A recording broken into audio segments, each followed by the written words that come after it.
What is up guys? Isang mabilisang product review kung parehas tayo na merong problema doon sa mga paint natin, no? Kagaya nito, yung paint na humalo doon sa sasakyan natin because of the scratches.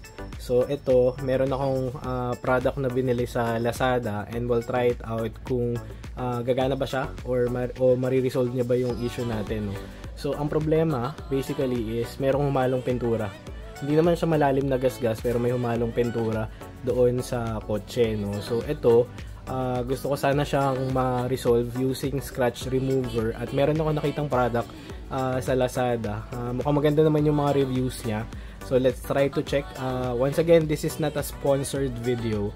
So tatry lang natin kung kaya niya bang matanggal itong scratch na to o yung humalong pintura, no? Yung product na yun ay ito.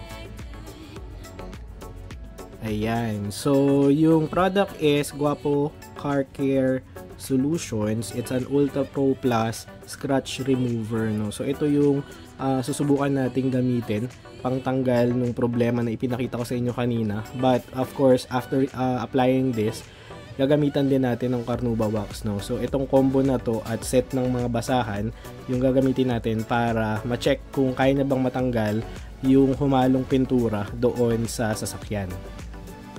Now, kung mapapansin ninyo, doon sa panel na to, so meron siyang kulay puti, no? So, hindi talaga siya matanggal ng mga other scratch remover. Meron akong mga tinry, pero ayaw talaga niyang ma-remove, no? So, humalo na pintura na to, no? So, kahit subukan nating kutkutin ng kuko, meron siyang portion, no? Ayaw talaga niyang matanggal. So, gagamitin natin yung product. Susubukan nating i-try yung product nitong itong Guapo scratch remover na to, and then check natin kung kaya niya bang ma-remove yung problema natin sa ngayon. Wala nang maraming sabi, subukan na natin. Let's try it out and let's check kung gagana ba yung product nitong Guapo Car Care Solution para doon sa kanilang scratch remover. Ang gagawin ko lang ay ididip natin itong daliri natin. Tapos, ikakalat lang natin dito sa mga part na merong tama. Ayan. So, hopefully, gumana to. Uulit-ulitin lang natin yung process, no, hanggang sa ma-remove. Tsatsagain lang natin. Yun. As compared from earlier, kung mapapansin ninyo, parang magic, no? Nawala na yung scratch dito. Luminis na siya.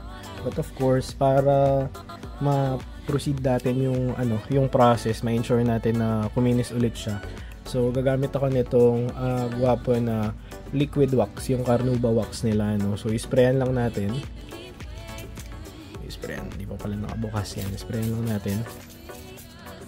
Yan. And then, kalat lang natin. Okay. Circular motion lang din. Yan. So, medyo tuyo na siya.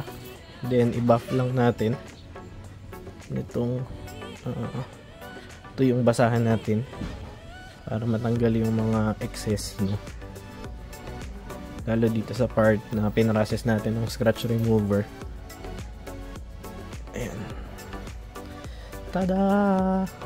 Nawala na. O ayan. Type lang natin. Ayan, wala na. So, ano yung hatol natin o yung verdict natin for this Guapo Car Care Solution na scratch remover? So, all in all, ako'y masaya doon sa naging result. Kung ano yung nakalagay doon sa packaging, no, na perform niya naman ng maayos yung kailangan niyang gawin. And kung doon sa mga magtatanong kung magkano ang bili ko dito, when I bought this one in Lazada, it's around 127 pesos, parang mga ganon. 130 kung di ako nagkakamali. Parang nasa ganong range lang siya kasi naka-sale by that time. Pero usual parang mga nasa 200 pesos or less than 200 pesos, no? So legit na resolve nitong product na to yung issue natin. Again, na-mention ko, hindi ito promotional, no? Binili ko talaga tong item na to at tinry para ma-share lang din dun sa mga followers natin na merong same problem kagaya nung sa akin.